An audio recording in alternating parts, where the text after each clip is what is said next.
بسم اللہ الرحمن الرحیم۔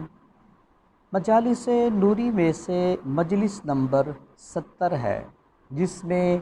حضرت خواجہ محمد عبدالحکیم نوری چشتی رحمۃ اللہ علیہ نے فرمایا کہ ایک دن آپ ظہر کی نماز پڑھنے کے بعد درویشوں کے ساتھ مسجد میں تشریف فرما تھے اور ختم خواجگان پڑھ کے آپ فارغ ہوئے تو آپ کے ایک مرید امام الدین درویش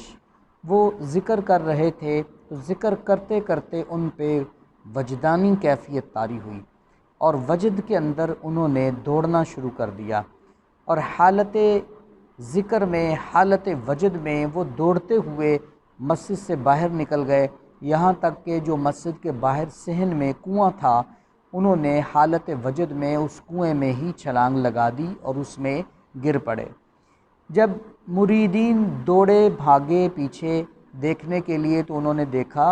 کہ وہ کنویں کے اندر گرنے کے بعد بھی اللہ کا ذکر کر رہے تھے اور ان کا ذکر جاری تھا اور ان کو کیفیت وہ جاری تھی۔ تب خواجہ نوری رحمۃ اللہ علیہ نے مریدین کو حکم دیا کہ ان کو باہر نکالیں۔ جب ان کو باہر نکالا تو بالکل ایک ذکر کی مستی ان پہ طاری تھی اور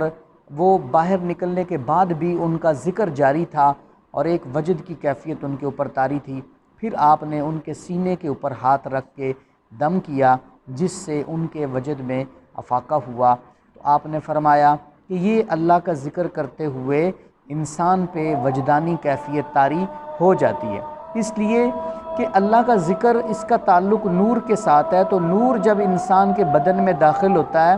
تو بندے کے اوپر ایسی وجدانی کیفیات بن جاتی ہیں۔ اسی چیز کو کشف المحجوب میں حضرت داتا گنج بخش علی حجویری رحمۃ اللہ علیہ نے بھی ذکر کیا، اور ہم نے اور بہت ساری بزرگوں اور مشائخ کی محفل میں ان کے مریدین پہ حالت وجد کو دیکھا ہے۔ رب ذوالجلال یہ ایک خاص نعمت ہے۔ اسی کے متعلق علامہ اقبال کا فرمان ہے، الہی تڑپنے پھڑکنے کی توفیق دے، دل مرتضیٰ سوز صدیق دے، یا رب دل مسلم کو وہ زندہ تمنا دے جو قلب کو گرما دے، جو روح کو تڑپا دے۔ تو اس انداز میں ذکر کرتے ہوئے خواجہ نوری رحمۃ اللہ علیہ کے مرید پہ وجد کی کیفیت طاری ہوئی۔ رب ذوالجلال وجد کی برکتیں ہمیں عطا فرمائے۔